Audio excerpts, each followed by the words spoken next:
कल भी तुहानूं कहा सी ਜਿਹੜਾ कशहरे पाड़ जाते ਉਹਦਾ ਹੀ ਪੋਚਾ ਬਣਾ ਲੈਂਦੇ कशहरे पाड़े चलो ये पोचा अपना दरवाजा साफ कर लो, ये साफ कर लो, गड्डियां ही साफ कर लो।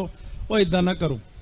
5 ककारां दा इन्ना सत्कार करो कि शहरां दा संस्कार कर दिया करो। मेरे को कई चीज़ां ने वो मैं फिर कई संगत च नहीं सुणाउंदा, कई गल्लां सुणाउण वालियां नहीं। वैसे एक इशारा करना, एक सिंह सीगा 15 घंटे अभ्यास करदा सी रोज़। वो 15 घंटे का अभ्यासी सी, पर हैगा सी वो सिंगापुर। वो गलती करता सी पर उन्हें पता नहीं सी ये गलती है। इन्ना जानी वो सीधा सादा बंदा सी, बाहरले थोड़े हुंदे भी सीधे सादे ही है। वो अपने ककार ला के सारे मंजे ते रख के फिर लैटरन वगैरह जाता सी। किन्ने साल वो गलती करता रहा। फिर महाराज ने एक सिंह नूं कहा, फौजा ने कहा, कहते वो उन्होंने हटा के आ, वो जिन्नी कमाई करता वो रिद्धियां सीधियां तो आ गई वो कोले, पर मन नहीं टिकिया वह। जब सिंह की ड्यूटी लगी, सिंह गया उत्थे जाके जदों उन्होंने समझाया वो मन्ने ना, फिर खैर मन गया।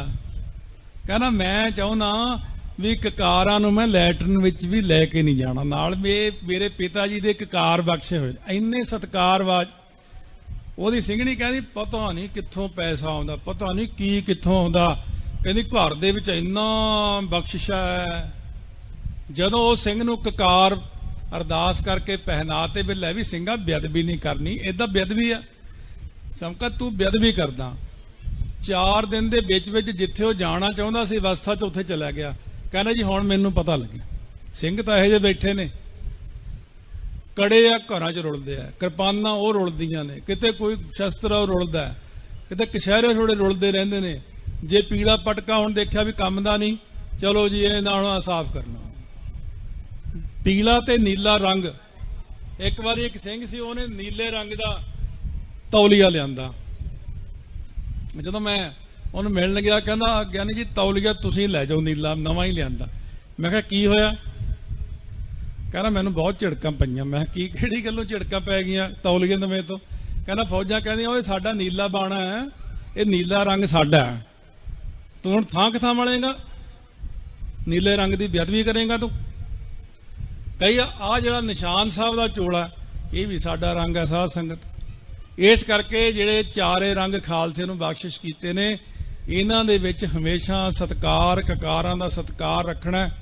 ये भी थोड़ियां कमियां ने, जिहड़ियां कमियां ने मैं दस रहा, उन्होंने पूरियां करो, अपनी कमियां नूं दूर करो। 10वें पातशाह महाराज नूं सिंह कहंदे, महाराज कहंदे बोलो कित्थे तीर मारीए? कहंदे ओ दरख्त नूं मारो। महाराज ने उत्थे मार देना। एक सिंह कहंदा महाराज असीं तां नहीं मार सकदे, तुहाडे तां शक्ति है जी, तुसीं शक्ति नाल। महाराज कहंदे नहीं शक्ति नहीं मैं वरती। कहंदे जे शक्ति नाल तीर छड्डदे ना ब्रह्मंड फनाह हो जाऊगा, ब्रह्मंड ही नाश हो जू। शक्ति नाल नहीं मैं तीर छड्डदा। शक्ति नाल तां 2 तीर छड्डे सी चमकौर दी गढ़ी च। एक तीर छड्डिया मूरलियां कतारां ही खत्म करतियां तुरकां दियां। 2 छड्डे भाई दया सिंह होणी कहंदे महाराज ऐ ना करो, ऐ तां सृष्टि ही नाश हो जूगी। इन्ने वीर रस च आ गए सी महाराज। इस करके साध संगत महाराज कहते असी 4 साल की उम्र च पटना साहब गुलेला चलाउण लग पे सी। कहते मेरा बचपन तो लैके निशाना पक्या, जिथे मर्जी तीर मरवा लो। महापुरख कहते मैं तीसरी क्लास विच सी उदों, जदों मैं 8 साल की उम्र सी ते अज मेरी उम्र देख ला कितनी हो गई। मैं पूछया सी एक बार, मैं तुहाडा जन्म कदों होया ये तो दस दो। पिंडां दीयां गल्लां हासे वालियां। कहते मैं बेबे नूं पुछया सी मेरा जन्म कदों? बेबे कहती हल्लियां वेले गोदी सी तूं। मैं कि ये कोई तरीक है, हल्लियां वेले गोदी की हुई? 47 च गोदी सी। वो तो फिर बाद च खोज होई भी ये तो 1946 12 फरवरी नूं उन्हां दा जन्म होया। सो इस करके वो कहते मैं अज इन्नी उम्र च जाके हुण ये हौली हौली वधाउंदा वधाउंदा वधाउंदा इत्थे आ गया। बड़िया चीज़ां पुछते रहना, क्यों कल्ले बैठे होना पुछी जाना। कहने मैं पिंड 22 घंटे खेतों च काम किया, नाल 151 पाठ करता सी। मैं कहा थकते नहीं सी? 22 ਘੰਟੇ ਕਹੀ ਦਾ ਕੰਮ ਕਰਨਾ ਤਾਂ ਬੜਾ ਔਖਾ। ਫਿਰ ਮੈਨੂੰ ਹੱਸ ਕੇ ਕਹਿਣਾ, ਉਹ ਕਰਾਉਣ ਵਾਲੇ ਵੀ ਆ ਜਾਂਦੇ ਸੀ, ਉਹ ਕਰਾਈ ਵੀ ਜਾਂਦੇ ਹੁੰਦੇ ਸੀ ਨਾਲ। ਮੈਂ ਕਿਹਾ ਉਹ ਕੌਣ? ਕਹਿੰਦੇ ਫੌਜਾਂ, ਸ਼ਹੀਦ ਸਿੰਘ ਨਾਲ ਕੰਮ ਕਰਾਈ ਜਾਂਦੇ ਹੁੰਦੇ ਸੀ। ਸਾਧ ਸੰਗਤ ਜੀ, ਤੁਸੀਂ ਇੰਨੇ ਪਾਠ ਕਰ ਲਓ, ਤੁਹਾਡੇ ਕੋਲ ਆ ਜਾਣਗੇ। ਹੱਥ ਖੜੇ ਤਾਂ ਮਸਾਂ ਹੀ ਜਪਜੀ ਸਾਹਿਬ, ਇੱਕ ਜਪਜੀ ਸਾਹਿਬ ਤੇ ਮਸਾਂ ਰੋ ਰੋ ਕੇ ਹੱਥ ਖੜਾ ਕੀਤਾ ਹੈ। ਇਹ ਇੱਕ ਕਰੋਗੇ, ਇੱਕ ਜਿੰਨੀ ਪਾਵਰ ਆਊਗੀ, 5 ਕਰੋਗੇ। ਚਲੋ ਅੱਜ ਆਪਾਂ ਇੱਕ ਕੰਮ ਕਰਦੇ ਹਾਂ, ਬੇਨਤੀ ਪ੍ਰਵਾਨ ਕਰ ਲਓ। 5 ਜਪਜੀ ਸਾਹਿਬ, ਹੁਣ ਜਿੰਨੇ ਜਾਣੇ ਆਏ ਹੋ ਨਾ ਤੁਸੀਂ, ਰੋਜ਼ 5 ਜਪਜੀ ਸਾਹਿਬ ਸਾਰਿਆਂ ਨੇ ਕਰਨੇ ਆ। ਮਨਜ਼ੂਰ ਹੈ ਤਾਂ ਜਕਾਰਾ ਛੱਡ ਦਿਓ ਫਿਰ। ਸਤਿ ਸ੍ਰੀ ਅਕਾਲ। ਸਾਧ ਸੰਗਤ ਜੀ, ਔਖੇ ਨਹੀਂ ਹੈ ਜੇ ਤੁਸੀਂ ਮਨ ਬਣਾ ਲਓ ਨਾ। ਇਹ ਇੱਕ ਚੀਜ਼ ਹੁੰਦੀ ਹੈ, ਇਕਾਂਤ ਵਿੱਚ ਬੜੇ ਸੋਹਣੇ ਹੁੰਦੇ ਆ। ਰਾਤ ਨੂੰ ਬੈਠ ਜਾਓ, ਦਿਨੇ ਨਹੀਂ ਹੁੰਦੇ। ਦਿਨੇ ਤਾਂ ਫੋਨ ਆ ਗਿਆ, ਬੈਲ ਮਾਰਤੀ, ਆਹ ਕੰਮ ਹੋ ਗਿਆ, ਕੋਈ ਮਿਲਣ ਆ ਗਿਆ। ਐਨ ਰਾਤ ਨੂੰ ਟਿਕਵੀਂ ਰਾਤ ਵਿੱਚ 25 ਜਪਜੀ ਸਾਹਿਬ 2 ਘੰਟੇ 'ਚ ਹੋ ਜਾਂਦੇ। ਚਲ ਤੁਹਾਡੇ 3 'ਚ ਹੋ ਜਾਣਗੇ, ਤੇ 5 ਪਾਠਾਂ ਨੂੰ ਕਿਹੜਾ ਟਾਈਮ ਲੱਗਦਾ? 5 ਪਾਠ ਆਰਾਮ ਨਾਲ ਬੋਲ ਕੇ 1 ਘੰਟੇ 'ਚ, ਸਵਾ ਘੰਟੇ 'ਚ 5 ਪਾਠ।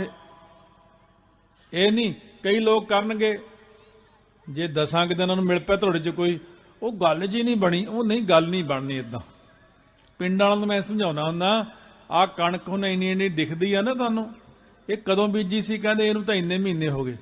ਕਣਕ ਨੂੰ ਬੀਜਣ ਤੋਂ ਤੀਜੇ ਚੌਥੇ ਦਿਨ ਨੂੰ ਮਾੜੀ ਜੀ ਦਿਖਦੀ ਹੁੰਦੀ ਹੈ, ਤੇ 6 ਮਹੀਨਿਆਂ ਬਾਅਦ ਉਹ ਪੱਕ ਕੇ ਫਸਲ ਸਾਹਮਣੇ ਆਉਂਦੀ ਹੈ। ਤੁਸੀਂ ਜਪਜੀ ਸਾਹਿਬ ਦੇ 5 ਪਾਠ 6 ਮਹੀਨੇ ਤੱਕ ਕਰੋ। ਵੱਡਾ ਬਜਟ ਪਹਿਲਾਂ ਹੀ ਰੱਖੋ।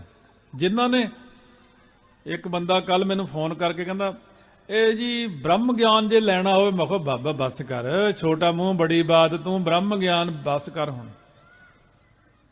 ਮੈਂ ਕਿਹਾ ਬ੍ਰਹਮ ਗਿਆਨੀ ਦੀ ਧੂੜ ਮਿਲ ਜੇ ਨਾ, ਬ੍ਰਹਮ ਗਿਆਨੀ ਕਾ ਦਰਸ ਬੜਭਾਗੀ ਪਾਈ ਹੈ। ਮੈਂ ਤਾਂ ਇੰਨੇ ਨੂੰ ਹੀ ਬੜੇ ਵੱਡੇ ਭਾਗ ਸਮਝਦਾ।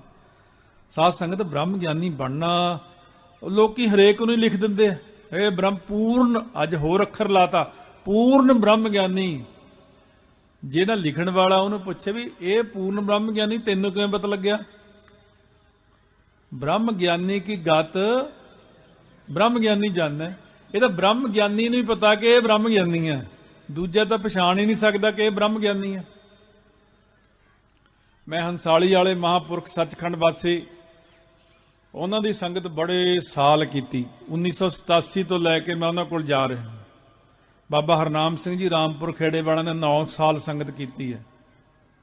ਬਾਬਾ ਜੀ ਕੋਲ ਜਦੋਂ ਮੈਂ ਪਹਿਲੇ ਦਿਨ ਗਿਆ ਹੰਸਾਲੀ, ਮੈਂ ਜਾ ਕੇ, ਮੈਨੂੰ ਕਿਸੇ ਨੇ ਦੱਸਿਆ ਸੀ ਕਿ ਮਹਾਂਪੁਰਖਾਂ ਕੋਲ ਜਾਈਏ ਤਾਂ ਤੁਰ ਕੇ ਜਾਈਏ ਥੋੜਾ ਜਿਹਾ।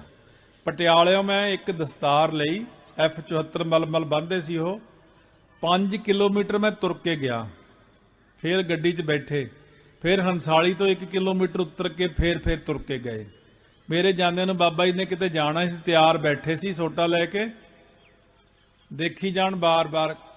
ਸਿੰਘਾਂ ਨੇ ਦੱਸਿਆ ਬਾਅਦ 'ਚ, ਕਹਿੰਦੇ ਕਾਫੀ ਦੇਰ ਦੇ ਤਿਆਰ ਹੋ ਕੇ ਬੈਠੇ, ਦੇਖੀ ਜਾਂਦੇ ਆ ਵੀ ਜਿਵੇਂ ਕਿਸੇ ਦੀ ਉਡੀਕ ਕਰ ਰਹੇ ਹੁੰਦੇ ਆ। ਮੈਂ ਗਿਆ, ਕਹਿੰਦੇ ਆ ਗਏ ਭਾਈ? ਮੈਂ ਕਿਹਾ ਹਾਂਜੀ। ਦਸਤਾਰ ਮੇਰੀ ਫੜੀ ਤੇ ਆਪਣੀ ਉਹ ਲਾ ਕੇ ਰੱਖਤੀ, ਉਹ ਬੰਨ ਲਈ ਮੇਰੀ। ਮਹਾਂਪੁਰਖ ਬ੍ਰਹਮ ਗਿਆਨੀ ਕੋਲ ਜਾਣਾ। ਮੈਂ ਦੁਬਾਰਾ, ਅਸੀਂ ਫੇਰ ਜਦੋਂ ਗਏ, ਮੈਂ ਕਿਹਾ ਵੀ ਅੱਜ ਪਰਖ ਲੈਣੀ ਹੈ ਵੀ ਜੇ ਇਹ ਅੰਤਰਜਾਮੀ ਨੇ ਤਾਂ ਮੇਰੇ ਦਿਲ ਦੀ ਗੱਲ ਦੱਸਣ। ਅਸੀਂ 5-4 ਜਾਣੇ ਸੀ। ਮਹਾਂਪੁਰਖ ਕੇਸੀ ਇਸ਼ਨਾਨ ਕਰਕੇ, ਵੱਡਾ ਸਰਾਣਾ ਲਾ ਕੇ ਪਲੰਘ ਤੇ ਬੈਠੇ, ਅੱਖਾਂ ਬੰਦ ਨੇ, ਚਿਹਰਾ ਪਰੇ ਨੂੰ ਹੈ। ਪਟਿਆਲੇ ਦੀ 3-4 ਸੰਗਤ ਮੇਰੇ ਨਾਲ। ਕਹਿੰਦੇ ਭਾਈ ਬਲੂ ਸਟਾਰ 'ਚ ਕੌਣ ਰਿਹਾ ਤੁਹਾਡੇ 'ਚੋਂ? ਮੈਂ ਖੜਾ ਹੋ ਗਿਆ, ਮੈਂ ਜੀ ਮੈਂ ਰਿਹਾ। ਕਹਿੰਦੇ ਸੰਤਾਂ ਬਾਰੇ ਕੀ ਖਿਆਲ ਹੈ? ਮੈਂ ਜੀ ਤਾਂ ਤੁਹਾਨੂੰ ਹੀ ਪਤਾ। ਕਹਿੰਦੇ ਉਹਨਾਂ ਦੀ ਅਵਸਥਾ ਕਿੰਨੀ ਕੁ ਵੱਡੀ ਸੀ? ਮੈਂ ਮਹਾਰਾਜ ਅਸੀਂ ਕੀ ਜਾਣੀਏ, ਇਸ ਤਾਂ ਅਣਜਾਣ ਬੱਚੇ ਆ। ਇੱਕ ਗੱਲ ਯਾਦ ਰੱਖੋ, ਜੇ ਕੋਈ ਪੂਰਨ ਪੁਰਖ ਮਿਲ ਜੇ ਨਾ, ਉੱਥੇ ਦਮ ਗਜੇ ਨਹੀਂ ਮਾਰੀ ਤੇ ਹਾਂਜੀ ਮੈਨੂੰ ਪਤਾ ਜੀ ਕਦੇ ਨਹੀਂ ਕਹੀਦਾ। ਉੱਥੇ ਹਮੇਸ਼ਾ ਉਹਨਾਂ ਨੂੰ ਕਹੀਦਾ ਮਹਾਰਾਜ ਸਾਡੀ ਤਾਂ ਬੁੱਧੀ ਥੋੜੀ ਹੈ ਜੀ, ਸਾਨੂੰ ਤਾਂ ਪਤਾ ਨਹੀਂ। ਪਤਾ ਤੇ ਮੈਨੂੰ ਸੀਗਾ ਅਵਸਥਾ ਦਾ। ਮੈਨੂੰ ਕਹਿੰਦੇ 7ਵੀਂ ਭੂਮਿਕਾ ਦੇ ਮਾਲਕ ਸੀਗੇ ਉਹ। ਸੱਤਵੀਂ ਭੂਮਿਕਾ ਦੇ ਮਾਲਕ ਸੀ ਮਹਾਂਪੁਰਖ। ਕਹਿੰਦੇ ਪਰ ਦੁਨੀਆ ਨੇ ਭਾਈ ਪਛਾਣੇ ਨਹੀਂ ਉਹ। ਮੈਂ ਕਿਹਾ ਇਹ ਤਾਂ ਹਾਂ ਮਹਾਰਾਜ, ਇਹ ਤਾਂ ਗੱਲ ਠੀਕ ਹੈ। 7 ਭੂਮਿਕਾ ਹੁੰਦੀਆਂ ਬ੍ਰਹਮ ਗਿਆਨ ਦੀਆਂ। ਸੁਭ ਇੱਛਾ, ਸੁਭ ਵਿਚਾਰਨਾ, ਤਨੂ ਮਾਨਸਾ, ਸਤਵਾ ਪਦ, ਅੰਸ਼ ਸਖਤ ਪਦਾਰਥਾ ਭਾਵਨੀ। ਅੱਗੇ ਆਉਂਦੀ ਹੈ 7ਵਾਂ ਪਦ ਕਿਹੜਾ ਆਉਂਦਾ? ਤੁਰੀਆ ਅਵਸਥਾ। ਤੁਰੀਆ ਅਵਸਥਾ ਸਤਿਗੁਰ ਤੇ ਹਰ ਜਾਨ। ਪਿੱਛੇ ਜੇ ਇੱਕ ਮਹਾਂਪੁਰਖਾਂ ਦੇ ਜੋੜ ਮੇਲੇ ਤੇ ਗਏ, ਉਹ ਕਹਿੰਦੇ ਥੋੜੀ ਜਿਹੀ ਕਥਾ ਹਾਈ ਲੈਵਲ ਤੇ ਸੁਣਾ ਦਿਓ। ਮੈਂ ਕਿਹਾ ਜੀ 7 ਵਚਨ ਸੰਗਤ ਤੁਹਾਡੀ ਕੈਚ ਕਰ ਲਓ ਇਹਨਾਂ ਚੀਜ਼ਾਂ ਨੂੰ। ਮੈਂ 7 ਭੂਮਿਕਾ ਬ੍ਰਹਮ ਗਿਆਨ ਦੀਆਂ ਸੁਣਾਈਆਂ, 2 ਦਿਨ ਲੱਗੇ, ਸੰਨ ਹੋ ਗਏ ਸਾਰੇ। ਕਿਆ ਬਾਤ ਹੈ। ਕਹਿੰਦੇ ਅਸੀਂ ਕਦੇ ਸੁਣੀਏ ਹੀ ਨਹੀਂ ਬ੍ਰਹਮ ਗਿਆਨ ਹੁੰਦਾ ਕੀ। ਇਸ ਕਰਕੇ ਉਹ 7ਵੀਂ ਭੂਮਿਕਾ ਦਾ ਮਾਲਕ ਜਦੋਂ ਹਜੂਰ ਸਾਹਿਬ 1974 ਚ ਪਹਿਲੀ ਵਾਰ ਸਾਧ ਸੰਗਤ 75 ਦੀ ਗੱਲ ਹੈ ਜਦ ਦਰਸ਼ਨ ਹੋਏ ਮਹਾਂਪੁਰਖਾਂ ਨੂੰ, ਮਾਤਾ ਸਾਹਿਬ ਕੌਰ ਜੀ ਦੀ ਫੋਟੋ ਉਹਨਾਂ ਤੋਂ ਹੀ ਪੁੱਛ ਕੇ ਬਣਾਈ ਸੀ ਮੈਂ।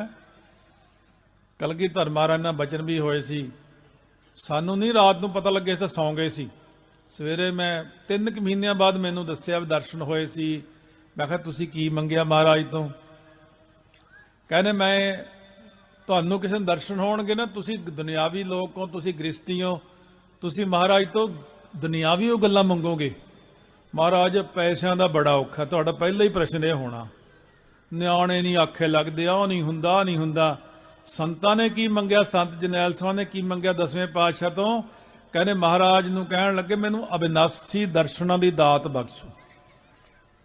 ਅਸੀਂ ਵੀ ਹੁਣ ਮਾੜੇ ਮੋਟੇ ਪੜ੍ਹਦੇ ਸੀ, ਕਥਾ ਸਿੱਖਦੇ ਸੀ। ਮੈਂ ਕਿਹਾ ਉਦੋਂ ਅਸੀਂ ਏਦਾਂ ਹੀ ਬੋਲ ਲੈਂਦੇ ਸੀ। ਮੈਂ ਕਿਹਾ ਯਾਰ ਇਹ ਪਹਿਲੀ ਵਾਰ ਸੁਣਿਆ ਅਬਿਨਾਸੀ ਦਰਸ਼ਨ ਕੀ ਹੁੰਦੇ ਆ। ਕਹਿੰਦੇ ਜਰਰੇ ਜਰਰੇ 'ਚ ਉਹਦਾ ਪ੍ਰਕਾਸ਼ ਦੇਖਣਾ ਮੰਗਿਆ ਮੈਂ। ਰੂਹ ਹਰ ਦਰ ਜਿਸਮ ਗੁਰੂ ਗੋਬਿੰਦ ਸਿੰਘ ਮੰਗਿਆ ਮੈਂ ਕਿਹਾ ਬੜੀ ਵੱਡੀ ਚੀਜ਼ ਮੰਗੇ, ਪਹਿਲੀ ਵਾਰ ਸੁਣਿਆ ਅਬਿਨਾਸੀ ਦਰਸ਼ਨ। ਨਾਸ ਨਹੀਂ ਹੁੰਦੇ ਜਿਹੜੇ।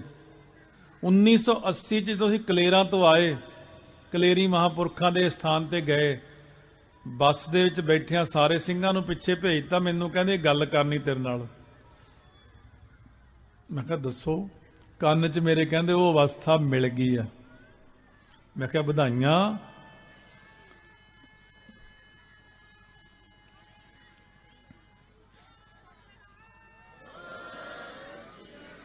ਇਹ 1980 ਵਿੱਚ ਜਰਰੇ ਜਰਰੇ ਵਿੱਚ ਸਾਰੀ ਮਿੱਟੀ ਦੇ ਕਿਣਕਿਆਂ ਤੱਕ ਵੀ ਪ੍ਰਕਾਸ਼ ਹੀ ਪ੍ਰਕਾਸ਼ ਦਿਖਣ ਲੱਗ ਪਿਆ ਸੀ। ਅਵਸਥਾ ਤਾਂ ਬਹੁਤ ਵੱਡੀ ਸੀ। ਮੈਂ ਬਾਹਰਲੇ ਦੇਸ਼ਾਂ 'ਚ ਕਈ ਦੇਸ਼ਾਂ 'ਚ ਸੁਣਾਈਆਂ ਵੀ, ਲੋਕ ਮੈਨੂੰ ਮਖੌਲ ਕਰਨ ਲੱਗ ਪਏ ਉਲਟਾ। ਮੈਂ ਸੋਚਿਆ ਉਹ ਮਨਾ ਆਪਾਂ ਕਿੱਥੇ ਗਲਤ ਥਾਂ ਆ ਗਏ। ਇਹਨਾਂ ਨੂੰ ਕਾਹਨੂੰ ਦੱਸਣਾ ਸੀ ਕਮਲਿਆਂ ਨੂੰ? ਇਹਨਾਂ ਨੂੰ ਕੀ ਅਵਸਥਾ ਕੀ ਹੁੰਦੀ ਹੈ?